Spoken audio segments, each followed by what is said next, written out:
I never looked at this as a business.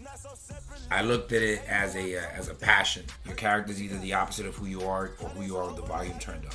I had a vision. I just saw Babe Ruth with the called shot. Sometimes you gotta say okay and jump feet first. The rest has been 4 years plus at Wrestling Open. I like to say sometimes you gotta eat shit so you can rinse your mouth with champagne. Come, make an impression. I clearly made an impression with him. I don't remember hearing at that point a sound like that in a match I was involved in. Open gave me an outlet and a place to belong. That might be my favorite match of all time. I like to see people happy. Someone asked me, how long do you think you can go? And I said 30. I got hot. I was like, you didn't do a good job. We did a good job. Call it how I see it, straight talk, no disguise. So the slang dripping, got the truth in my eyes. Might like gavel, every word, lay it down. Coach C in the booth, turn the game all around. Yeah, it's Coach C, he the best for business. It's Coach C, he the best for business. Yeah, I'm sharp as attack when I call the play-by-play. Every dog got his day, and I make the crowd stay. It's every week we go live on a Wednesday. Dressing so sharp, that's the reason why your friends stay. The youngest in the game to do it, best for business. Coach C is the truth and everybody gonna witness. Love entertainment, you swear it's your destiny. Link with Coach C, we can talk about your legacy. It's Coach C, he the best for business. It's Coach C, he the best for business.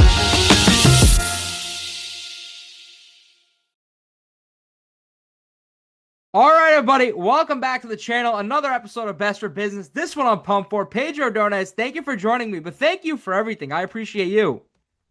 Listen, it's nice to be here. Thank you. Like I told you, man, like the impact you've had. You were the first ever match I commentated for, first ever Wrestling Open match I commentated for, and now all these years later, I get to do this with you. Seriously, thank you again. I appreciate it, man. Anything to give back to the guys who are trying to make this business a lot better. Yeah. So when you talk this business, you have a storied career. So originally, what was the thing about wrestling that made you even interested at first? That's funny because I'm, hot take. I actually don't love the term business. Okay. Business. It's not that we can't use it. Yeah. I just laugh because I never looked at this as a business. I looked at it as a passion, and I think that I would hope most guys who start independent wrestling, you start out as a fan. Mm-hmm. My youngest memories watching wrestling. I got a Hulk Hogan original shirt from when I was 6 years old. The running joke would always be like, "Hey, what would you do if I ripped the shirt?" I was like, "We'd have problems." I have it in my drawer. And I was, working at the phone company, Verizon at the time, and I had a buddy who would always. He was a big wrestling fan. He was always joking that he had a friend who trained at a gym in Brooklyn. His friend ended up being Prince Nana. Okay. Of Small World Things. Yeah. And never thought about it. And then, by chance one time, I was a pretty, I don't want to say sheltered, but I didn't travel. I didn't go places per se. And then one year he was like, "Do you want to go to WrestleMania?" And I'm like, "We can go to WrestleMania? Like that's a thing?" He goes, "Yeah, this is pre-internet, so I'm dating myself." So we call phone numbers, and long story short, I went to WrestleMania 22, mm-hmm. which was the last WrestleMania that was not in a stadium, if memory serves me correct. It was in the Roseland Gardens. That was awesome, great. Following year, I graduated college, and we went to Detroit. And there's a big jump from 16,000, 20,000 to 80-something thousand. I couldn't sleep that night. I text my buddy. I'm like, "We need to talk." And he goes, "He you already knew." And I went into, again, I didn't really have much information. Whatever Google was at the time, I can't even remember. This is June 2007. Yeah. I looked up boxing gyms in Brooklyn, and I went to Gleason's, and then the rest is literally, I didn't look back. I took a couple years off, had the family, and then was totally content with just training every now and then I went to an independent show, and it bit me right in the ass again. Sorry. But, oh, you're good, yeah. And here we are. Wow. So when you first graduate college, is wrestling always one of the goals that you want to do? No. As a hobby at first? Or what was wrestling to you at first? I graduated high school I graduated from college, Fordham University in May 2006. And was like, this is awesome. I'm gonna have all this free time. I've been in school since, well, forever, you know, high school, college, and I was like, I was convinced that I was gonna be like, I was just gonna be this free man, and I was bored. Like, I was bored, and I've always been someone who was told, you know, you just keep grinding, you can do anything, and here I was, college degree, great paying job, and I was, you know, living with my girlfriend at the time, and I thought everything would be hunky-dory, and something was missing. I did not know that wrestling was going to be the thing that would change what was missing. But from, you know, October 2007, after my first match, September 30th or something thereabouts, you know, from October 2007 until I got into grad school for teaching, that's what I did. And I was a substitute teacher, left the phone company, got into a program called the Teaching Fellows in the spring of 2009. But for 2 years, wrestling was like what I did. You know, I didn't have a lot of money. So I had enough money to pay my dues and go to the gym. So it's kind of what I did, and I'm very grateful for it. Yeah. When you talk about Pedro Dones, you have a storied career, but originally you don't start as Pedro Dones. So what's the inspiration you go for at first? I mean, I think when guys start wrestling, the problem is they think they need to have their character. Yeah. And in order to develop a character, you got to develop yourself as a person. You have examples of a guy. I mean, a perfect example of a guy who just kind of like, he got it right off the bat is a guy like Brad Baylor. You know, wrestling open guy, NXT, doing great. Him and Ricky Smokes, where if you ever meet Brad Baylor, like, Brad Baylor is Brad Baylor. He's a sweetheart, but Brad Baylor is Brad Baylor. Yeah. He's handsome. He's definitely stopping a room. That's built in. And of course, he's 20, 21 years old. This is just not even close to his final form. Some guys have it like that. Then you got a guy like me who at the time was like, I love reggaeton, so I'm going to be Reggaedones. Okay. This international reggaeton superstar. My friend was like, do you speak Spanish? I was like, no. I said, do you sing? He goes, no. He goes, do you travel? I go, no. He goes, it kind of doesn't work. Yeah. And so I didn't find who I was or could have been till fall 2019. So you're talking 12 years in the wilderness before stuff started kind of clicking. And guys who I really respect, Joe DeLeo, Captain Joe Shoes of the Major World Podcast, he definitely gave me a lot of tough love, and I thank him any moment I have, because he was definitely one of the guys that called me. He's like, what are you doing, man? Like, who are you? Why do you wrestle? And I was like, oh, I wrestle. He's like, I don't care why Pedro Dones, the person, wrestles. Your story. He's like, why does the character wrestle? And it started me on the path that has led me here. You know, it's funny, you use the word storied career, and it's very humbling, because I feel like my story is the equivalent of a book where the first few chapters were light on words, and the back half of that book is in 8 font. Yeah. You got a lot in there, so it's very humbling to hear someone like you say that. Like I told you, like during college nowadays, I'm not even paying attention to classes. I'm watching your matches. So the fact that we could do this. So when you talk about it, you go from Reggaedones to Pedro, what was it, Juan Dones the third, was it next? So it was Reggaedones. It was I had a little dictator gimmick for a while. Okay. And then I was just Pedro Dones. Then I started calling myself the Big Action. Okay. Which was an homage to Johnny Rodz. And like most guys, black singlet I bought off eBay, boots, and my friend was like, who are you? Yeah. And it took him being like that to be like, I'm flamboyant, I'm out there. I do love the music, I love this culture. I always go back to Stone Cold saying, your character is either the opposite of who you are or who you are with the volume turned up. And at that time, I was pomp and circumstance. And it led me to the Big Action. And Johnny Rodz, he would tell us these stories, and he has this very distinct accent. Oh, he talk like this, right? And one of the things he would say is, you come in the ring, and then bing bang, you got the Big Action. And guys would like not understand what he was saying, but I understood. And sometimes it takes years for you to understand things. And one of his catchphrases that he would say would be like, "Oh, you know, baby, but you don't know anything." I'm like, "Well, Johnny, tell me." "Oh, but if I tell you, you're gonna know even less." And on the surface, it doesn't seem like it makes sense, but it's true. And it's the idea that, especially in today's generation, people know things, but they don't have knowledge. And I can tell you things. You know, I can tell you one lobster weighs 1 pound and one lobster weighs 5 pounds. Or I can take you to a tank and be like, pick up this lobster. And now you know the difference, the weight, you know. So that started that journey, and people being like, don't drop the accent. And then the pandemic happened when I was probably at the peak of my big actionness. And then the pandemic paused everything. And as any performer would tell you, when you run into an obstacle, your job isn't to stop in front of you. Your job is to try to see how you can make it work for you. And that's kind of what I did. Wow. You talk about it. You mentioned fall 2019. So was there like a conversation or something that happened that made you like really, I don't want to say build the confidence, but know who you are? Yeah, like, again, I go back to my conversation with, you know, Captain Shoes. And he was just like, he's like, if you're going to do this, you got to do it. And think about what your character would do. And, you know, when you're younger and you're brash, you have a chip on your shoulder.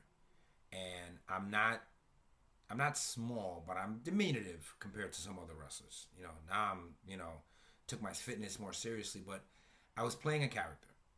I think about something a basketball coach once said to me. He said he asked kids, do you play basketball or are you a basketball player? So do you play wrestling or are you a wrestler? And so that conversation, you know, and then through guys that, you know, this I'll keep to myself, but like a couple of guys who were mutual friends being like, we met the guy, nice guy, nothing special. And he's like, listen, you represent us. You represent your school you went to. You represent the people who trained you. It's nice to be a nice guy, but no one cares about whether you're a nice guy if you don't look the part. And so I was very big on reggaeton still. I love Bad Bunny. And I was Googling outfits, and I came upon this, you know, if you want to look at pictures, he wore this purple and gold outfit to the Latin Grammys. And I just looked at this guy and I was like, this guy doesn't give a shit.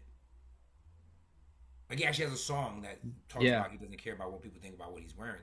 And that was kind of my mindset at the time, for better or for worse. And so I took that and I ran with it. And I was like, you know what? What do I have to? I grew my hair out. You know, my hair used to be like down to here. I never had grown my hair out. I started wearing braids. I bought a grill. Wow. That I lost, but I bought a gold grill. I had earrings. I had cuts in my hair. I was pomp and circumstance. And it got to the point where the wrestling didn't matter. You know, like I wasn't even doing moves. I couldn't wrestle. You know, I can wrestle, and I take great pride in being a little older than the young guys, but being able to not blow up and wrestle. But that conversation really lit, and it's one of many I've had over the years, these inflection points. And I think everyone should look for those moments and times where people or scenarios make you question, are you where you need to be? Are you where you want to be? And if you're not, how do you get there? And it's been a couple of those, even in teaching, where people pat me on the back, you're a nice guy, man, the kids like you, but you can stay in this lane forever, and no one will bemoan you that. No one will be like, this guy stinks, but do you want that? And I didn't. So I've had quite a few conversations like that over the years. Now, funnily enough, I'm the one having conversations with people like that. So to have it come full circle is very humbling. Yeah. When you look at your career, for everything you've got to accomplish in wrestling, what would you consider your first big opportunity in wrestling for you? You know, I think it's a tie. Okay. I think that getting the opportunity to work for NYWC, the guys there were very good to me. Shane, one of the owners, Chris, owner at the time, Bull James. Wrestling's a funny thing because people say names and everyone has an opinion. I'm a 43-year-old divorced dad with 2 kids. I don't care. I'm going to tell you how I feel, who I align myself with, who my friends are. They're my friends, right? They take care of me. Yeah. And so getting to run a program, getting to run in a promotion where they were like, so this guy's wearing a purple sparkly outfit and little black boots and a grill. Let's give him a chance. Yeah. Let him be himself. I still remember one time I was in like a triple threat match at a regular, indie show, and I was wrestling this big tall dude, I forget his name. And I'm in the ring and he's huge. And I look at the fans, I go, oh, he wasn't as big in the back. He must have been sitting down. And you heard a cackle. It was an indie show. He did a tarp, and the guy's like, that was like the funniest thing I've heard ever. And that's just being me. And that's another thing too, I think guys don't realize, like, be you.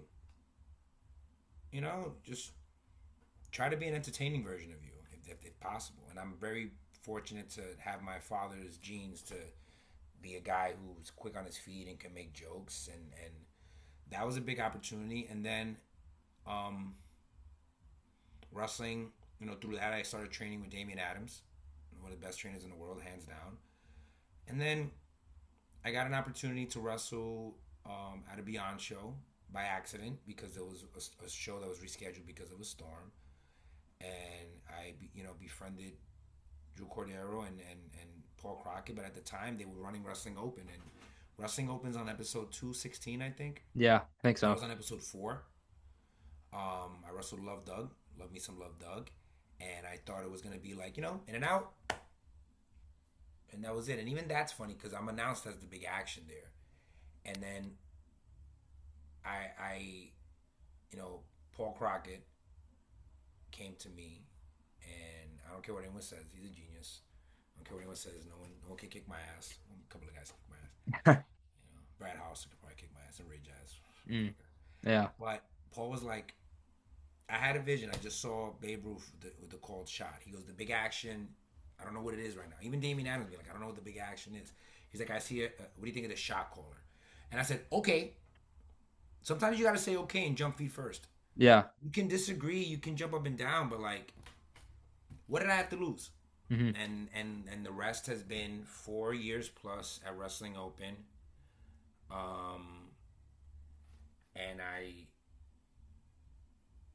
I'm very grateful for the moments I've shared in the connections and family I've made while being at Wrestling Open. Yeah, you mentioned Wrestling Open, but first you talk about NYWC originally. How was it being a tag team champion or just team with the Big O in general? I mean, you look at that reign, 616, even on the indies, like, you don't see things like that usually. I mean, there's a couple years where we may have held on to the titles because we didn't have to defend them. I think Big O definitely wasn't sure what was going on. I wouldn't say he exactly took me seriously. Okay. But with that said, once the people get behind you, and they decided to get behind me, we had to cut a promo one time where he was trying to say that he had never won the tag team titles, and he said, I think the word he was looking for was the Grand Slam championship. Fine. Mm-hmm. Yeah, get them all. Yeah. Back, he was like, I'm gonna say Triple Crown. I was like, I don't know. I'm gonna say. So he comes out. He goes, now that I think about it, I've never been a Triple Crown holder. And all I said was, oh, you're a horse? And he couldn't help but laugh. And again, that went into lore, guys. Just, man, that was so funny. I was like, I was just talking. And, when we won the titles, this man is so strong. He hugged me so hard that my contact popped out. I couldn't see. Yeah. But I think it was one of those, like, this is really awesome. I'm glad to be having this moment, and I know his career is winding down, and I like to think that was a part in his life that he was like, you know what, tagging with this tiny Puerto Rican guy wasn't too bad. It was pretty cool. Yeah.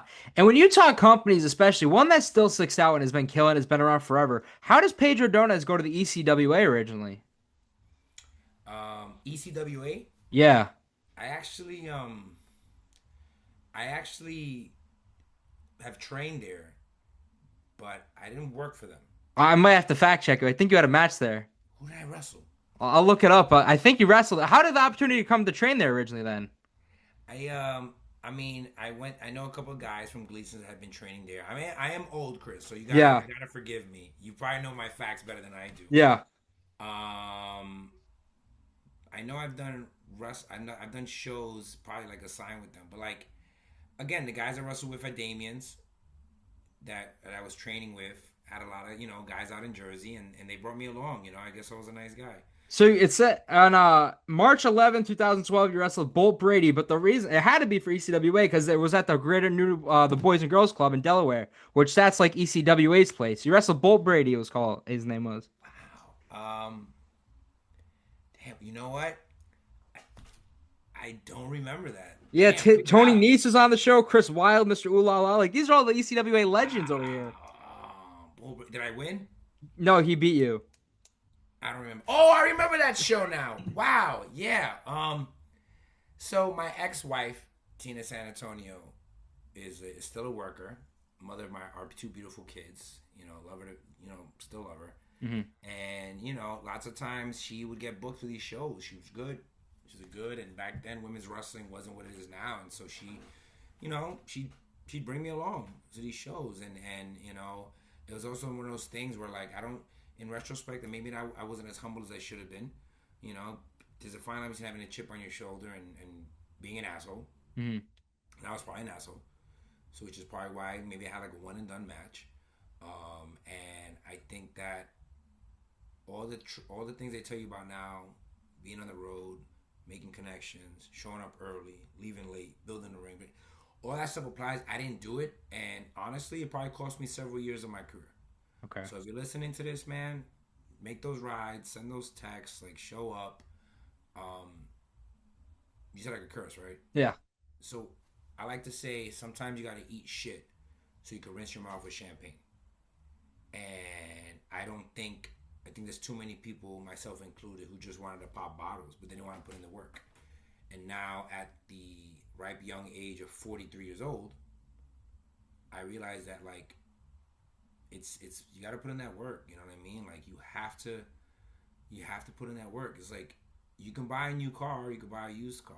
You buy a new car, and anything that happens to it is you're gonna be the first to find out. So sometimes it pays to just put in those miles. Talk wrestling. I'm getting one of them for the interview, so I'm curious from your perspective. Do you have anything that stood out when you wrestled the Ascension? Because they were only on the Indies for a short amount of time. Yes, nicest guys you'll meet. Yeah. Huge, strong, safe. You would think that like did not take liberties, took their time to talk to all the boys.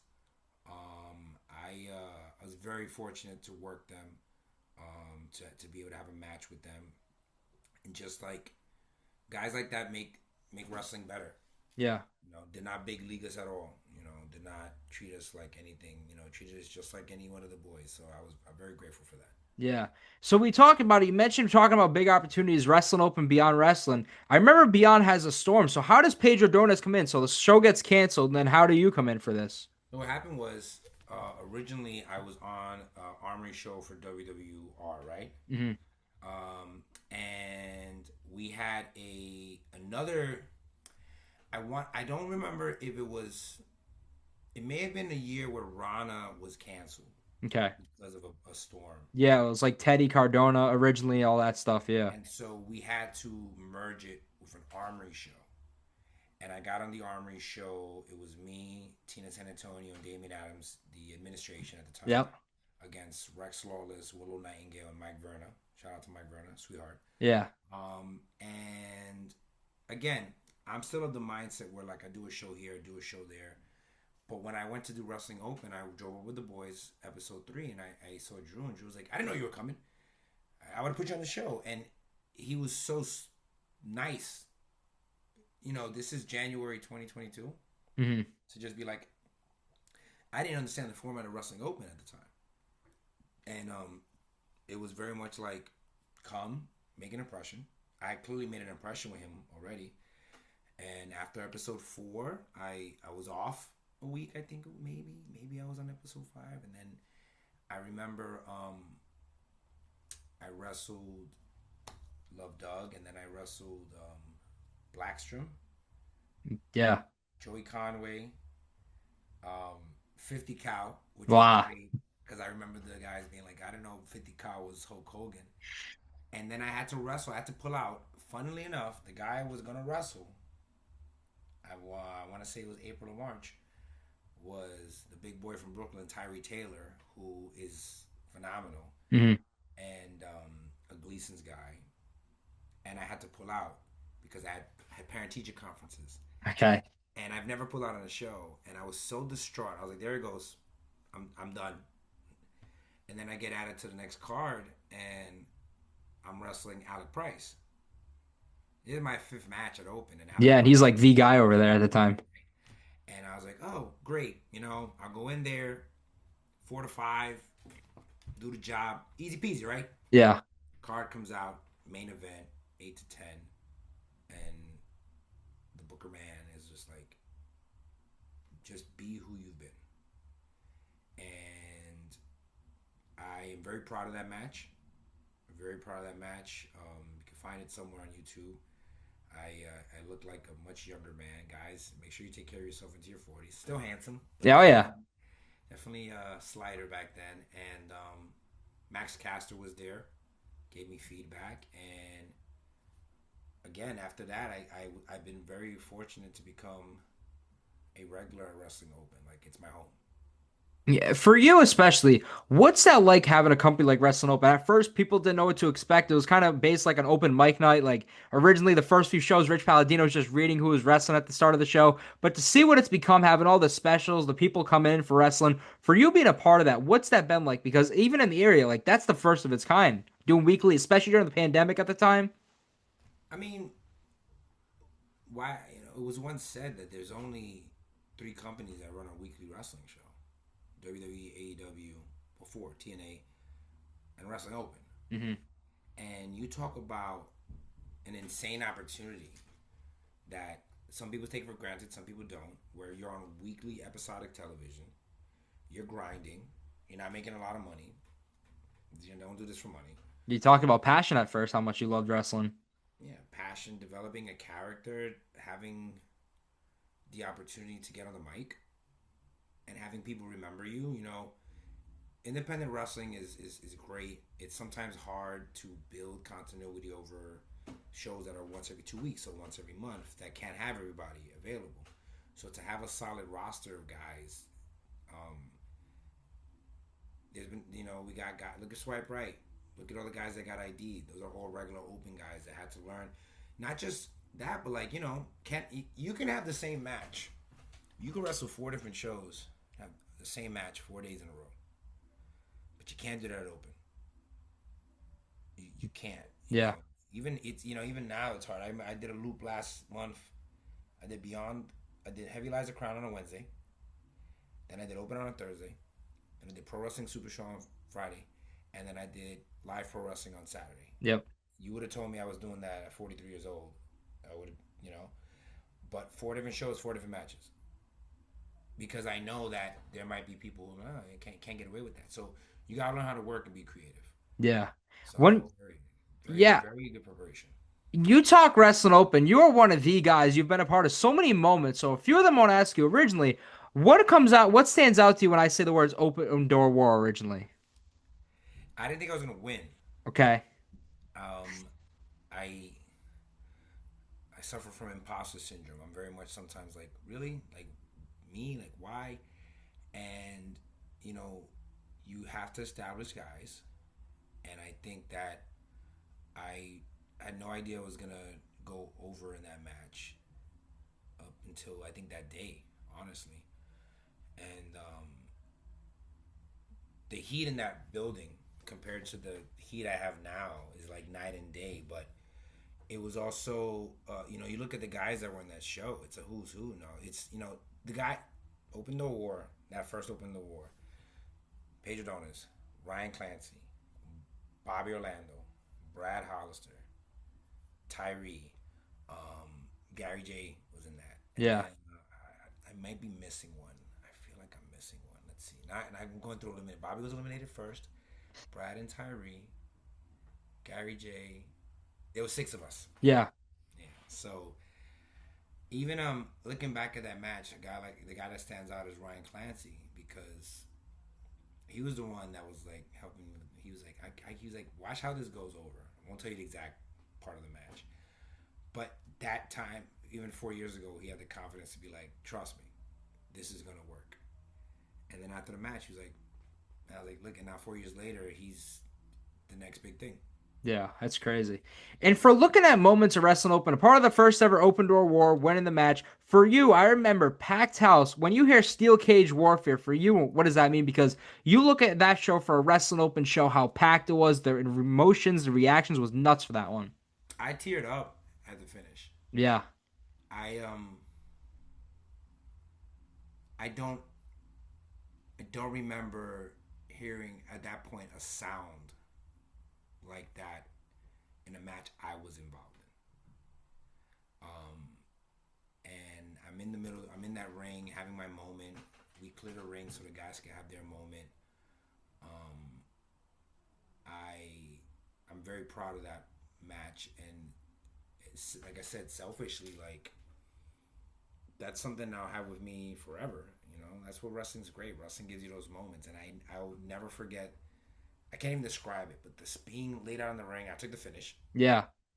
And just hearing, we had 450 people. I mean, that was. I mean, look at my face now. Just a moment that I would hope anyone who had an opportunity to experience something like that would have that moment. So it was definitely one of my top moments at wrestling, in wrestling, period. Yeah. For you, was it the first time you ever met the Main Event is when you started working with them? Because that program was strong too. You got working with them. I have met them before. Okay, because they're the New York scene too. Yes. I think I had wrestled them a couple times at Outlaw. Okay. And Sweethearts, Yeah. Bronx Boys. I take care of the Bronx Boys. Yeah. So when I was pitched the idea, I was given some options of who I wanted to run with. I picked them. It wasn't even a thought. I just felt like I've been given this opportunity. Who can I share this with? And they were right off the bat. I was like, let's surprise the people, and we sure did. Yeah. And especially looking at programs, when I look at Pedro Dones, at first Wrestling Open, they started to build programs, it was big. But you and Ray Jazz, I felt like that was a program that stood up for you. I think at first was towards the end you started involving your son, but just to have the whole program with Ray Jazz must have been special because that was one of the first few programs Open started to build up to. It was the perfect example of if you people will buy stuff built over a few months if you give them a reason to be invested. Mm-hmm. And it happened naturally.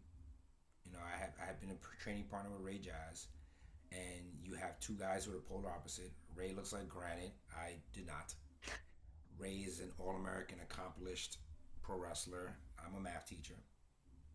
He's on the upswing of his career. I'm on the other side of the mountain. And then you paired us together. One hated guy, another hated guy, and then the story kind of unfolded on its own. And there was a lot of realism to that. I finally cashed in the Opportunity Knocks contract, main event, Summer Stunner against Ichiban, and I love support. Everyone should have people who are in their corner, but sometimes you want to do something on your own, and so art imitates life, and so that was, it was very. Even today, there's moments where you need support from people, but sometimes you gotta buckle down, put your phone on Do Not Disturb, and get stuff done. Life imitates art. Art imitates life. And here was a situation where I wanted to do something on my own, and then it also goes to show you that a lot of these guys out here think it's about wins and losses and titles. It's about connection. Can you connect with people? I've never had a title at Wrestling Open. Mm-hmm. I would be honored, but I've never had. I've had if you don't count Gleason's, if you count, because Gleason's, it's still a school. Mm-hmm. It's a as Johnny would say, it's a club. In 18 years of wrestling, I've held 2 titles. Wow. NYWC tag titles. and the PvP heavyweight title. Shout out to Hammer Tunis. Mm-hmm. It's 2, but I connect. Yeah. I connect with people. So when you talk about connecting, whose idea? It must be you, but what's the inspiration for We? Something so simple, not really done in pro wrestling, but the second you started doing it, talking about the connection and the emotion of the fans too. So we started as an inside joke with the boys. Had a training session one day where one of our compatriots was having a particular difficult time, and me and one of my friends, Antonio Zambrano, were like, "Hey, we're gonna help you out." This person proceeded to have a good showing, and our trainer Damian Adams was like, "You did great, you did great," and they were like, "Yes, of course I did great," and I got hot, and I was like, "You didn't do a good job. We did a good job." I was so mad. I stormed into the hallway. Steam's coming out of my ears. And I turn around and Zambrano's there crying, tears in his eyes. I'm like, what happened? He goes, that was so funny. You got so mad. You're so mad. And so then in our group chat, guys, get yourself a good support group. That's a real thing, especially mental health, men's health. Like, have a group of people that you can lean on, even if it's just jokes a day. And one of our buddies was like, he's right. If one of us is successful, we're all successful. Yeah. If I win, you win. If I get a promotion, we get a promotion. And then I proceeded to have a program at Cruel. And again, you got a guy like me who's not exactly, a guy you would think would have a title shot against Cruel. And in one promo one time, I was just like, what Cruel doesn't realize is like he's not wrestling me, he's wrestling the city of Worcester. And it just came out of the promo. I was like, I'm not gonna be Cruel. We're gonna be Cruel. I'm not gonna become champion. We are gonna become champion. And something as simple and organic that just happened. Are you sure this is gonna be a problem? Nah, you're good. Just, it's gonna be funny when you edit it. He's like, what the hell is he talking? Is there a ghost? Yeah. Pots and pans. It became true, but it's because it's real. Yeah. Because it's the same thing I do in my classroom. I tell my students, like, it's about us. We have to stick together. We have to stick together. It's not about one person. One person could be, but even that, just more successful, but it's not. It's we're all, the bottom card on a tower, when you make the tower out of cards or the tower out of cups, depending on your cards, that bottom cup is just as important as that top cup, because if you take out one of those cups, the whole thing collapses. Yeah. So it just became organic, and it's easy to chant. Yeah. It's easy to rhyme, and it looks good on a Team Handsome shirt, and then we had a nice little run at Electric Haze where, we were wondering how long we could be sustaining it. And I will 100% say I refuse to allow a change in venue and struggles with attendance and things like that to let us fall off. And it was about all of us working together. I mean, you talk about Electric Haze, the second to last show there, you're wrestling and the fire alarm went off. So that was the first for your career, I think? Yeah, and we went right back into the ring, baby. Show must go on. Wow. For you, if you had to point to one, what is like that wrestling open match you'd point to if somebody was to talk about Pedro Dones? I would say that if you want to see me wrestle, if you want to see I can go, I would go to the match I had with Sammy Diaz in September in the Grand Prix, the Jumbo Grand Prix. Yeah. Guys, the Grand Prix. Yeah. I needed a match like that to just be like, hey guys, I can go. Sammy Diaz is great. I'm gonna keep up with him. You want to talk about moments? I think that if you want to go with moments, I gotta go the Ray Jazz Autumn Classic. Mm-hmm. My son's involved. Me and Ray beat the piss out of each other. I think that's the first Autumn Classic they do, right? It was the second. Okay, second, yeah. It was the second. Okay. It was the second. We're on 4. The first Autumn Classic, I wrestled Love Doug. Okay. And I wrestled Ray. Then it was me in the main event against Big Business, and I wrestled Jose Zamora. Get well soon. Yeah. Last thing, but It was a lot. It was high stakes. I was in the midst of my divorce, so it was a lot of personal things I had to work through. And wrestling open gave me an outlet and a place to belong, and that's what I took out of it. And again, me and Rage, go watch that match. We beat the shit out of each other. Yeah. And for those of you who want, like, opened up the hard way. Definitely had I had my kids there, and then had a black eye for a couple days, chick stick scars. That's might be my favorite match of all time. Got a bunch of close seconds, but if you want to see me perform, you want to see emotion, you can go with that one. Mean Streets recently, my son, a little older, a little wiser, a little more gangster. And if you want to see that the old man can still go watch me and Sammy Diaz in September. Yeah, I was ringing the bell for that one. That was nuts, that match.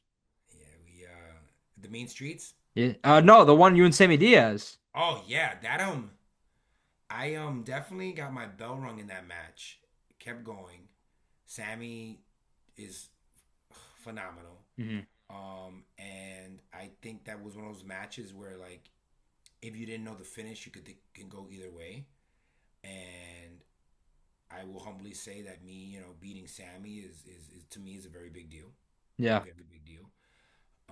And then I got to wrestle DJ Powers, who's again one of the faces of the future of this business. And those matches, I'm 42, 43 years old, and I'm still going. Like, I still want to show these kids that if you take care of your body and you're smart about your bumps and you can take care of yourself financially, that helps.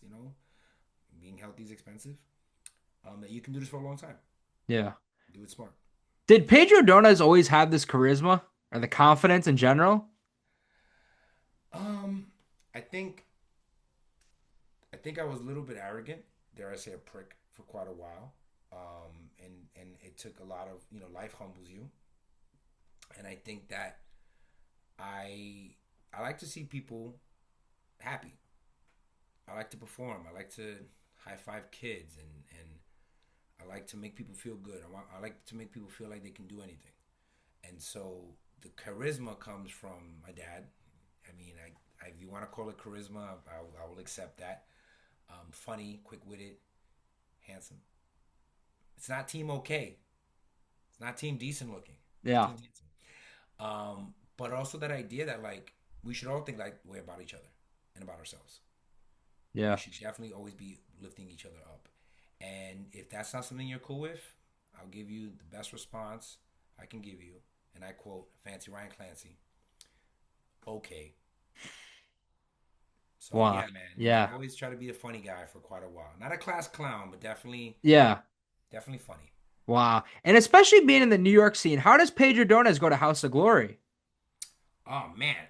So House of Glory was Mike Santana, Mm-hmm. who lives not too far from me, or grew up not too far from me. Bronx boy, born and raised. And he had Puerto Rican weekend. And, a friend of ours, mutual friend, put me in touch with him. And I'm proud to say that I was the first guy to come out for Puerto Rican weekend. It was a 6-pack match, and I was the first guy announced. And last year, I reached out again and said, listen, it's something that I take great pride in. I think that that sometimes it can be easy to be lost in the cultural ambiguity. As a kid who, grew up in the Bronx, went to school in Manhattan, didn't really speak Spanish that well, and to come out and be able to perform in a show filled with a who's who of names under the umbrella of Mike Santana, in that venue with those fans. I've done 2 shows there, and they're 2 of the most awesome shows I've ever done. Yeah. So it pays to be Puerto Rican. Yeah. And then when we talk careers, well, I had it on last year. He talked about very highly of the match. To you, was there anything that stuck out when you wrestled Dustin Waller in the finals for the Fuji Cup? First time ever doing the Fuji Cup, too. We went 30. Yeah. Did you ever have a chance to watch that match? I watched like majority of it when I interviewed Dustin. I went back and seen a lot of it. Yeah. Yeah. Dustin, mid-20s, future. I knew I didn't have a lot of long matches in me. Someone asked me, how long do you think you can go?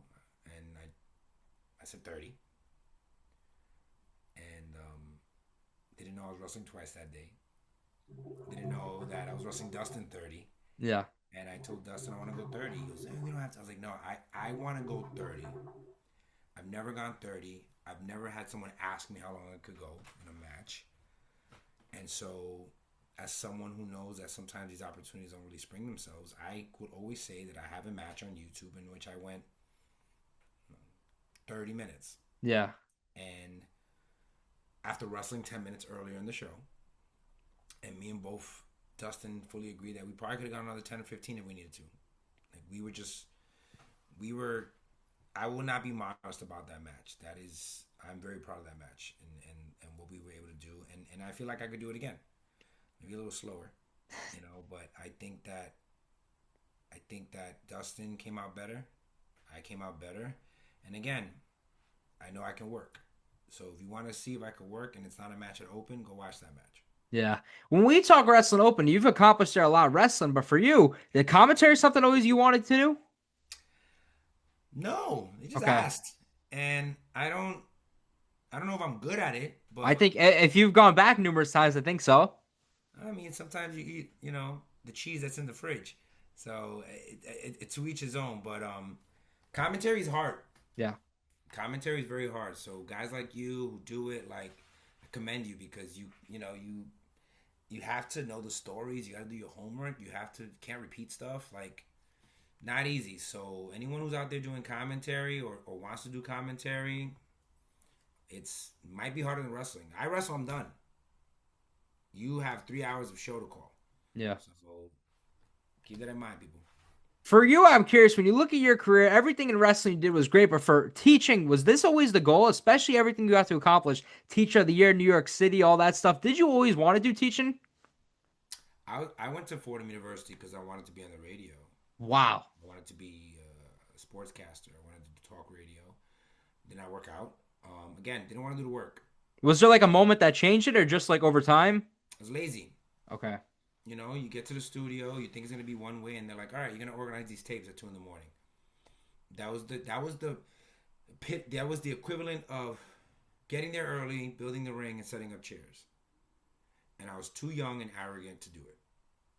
And so I pivoted to communications, and I left the phone company, applied to a teaching program, thought I would get in, didn't, got rejected 3 times. I was just telling the kid that story today, and then I got in my 4th try, and it was after a year and a half of subbing where you don't make a lot of money. You go to the supermarket with $20 and see how much you can survive on.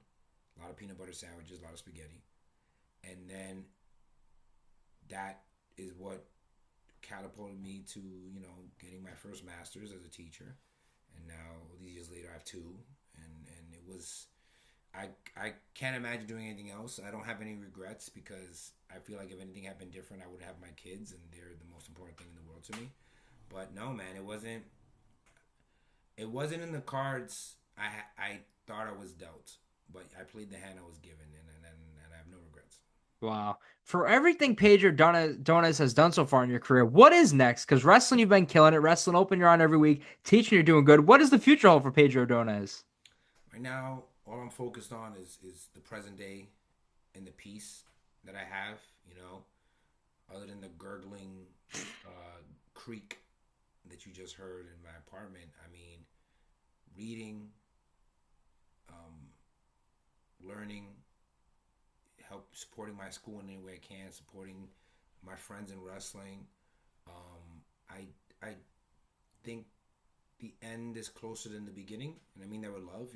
My kids are getting older. I want to be able to play with them. I want to be able to do stuff with them. I love teaching. I just made my 18th year. Congratulations. 18 years teaching. Thank you. 18 years teaching. Wow. And then this July is 20 years since I started training. So September will be 20 years for my first match. 19 years. Wow. So I don't know. I mean, I'm just very blessed to be here right now talking to you. And just maintaining peace and getting better every day. Nice. Well, Pedro, I can't thank you enough for doing this. And like I said, I can't thank you enough for everything. Like I said, you were the first ever match I commentated. So the fact that all these years later we get to do this, thank you for everything. Listen, thank you for all you do. Good luck with all your career. Good luck with all that, and thanks for having me. Absolutely. Now, Pedro, every interview I've done has ended the same now. The day you decide it's all done in wrestling, which obviously isn't happening anytime soon, but the day you decide it's all done, what do you want Pedro Dones' legacy in pro wrestling to be?